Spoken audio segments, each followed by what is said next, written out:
విరిగిన మనస్సుతో దేవుని సన్నిధికి నువ్వు వస్తే ఆయనకి ఇష్టమైనది అదంట.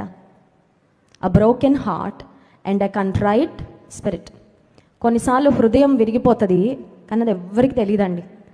ఎవరికి విరిగిందో వాళ్ళకే, only those who are going through that heartache knows that they have a broken heart.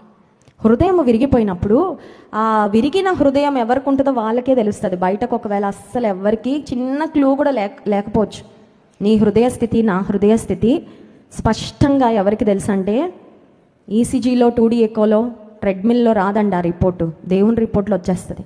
విరిగిన మనసా లేకపోతే బండ లాంటి మొండి హృదయమా?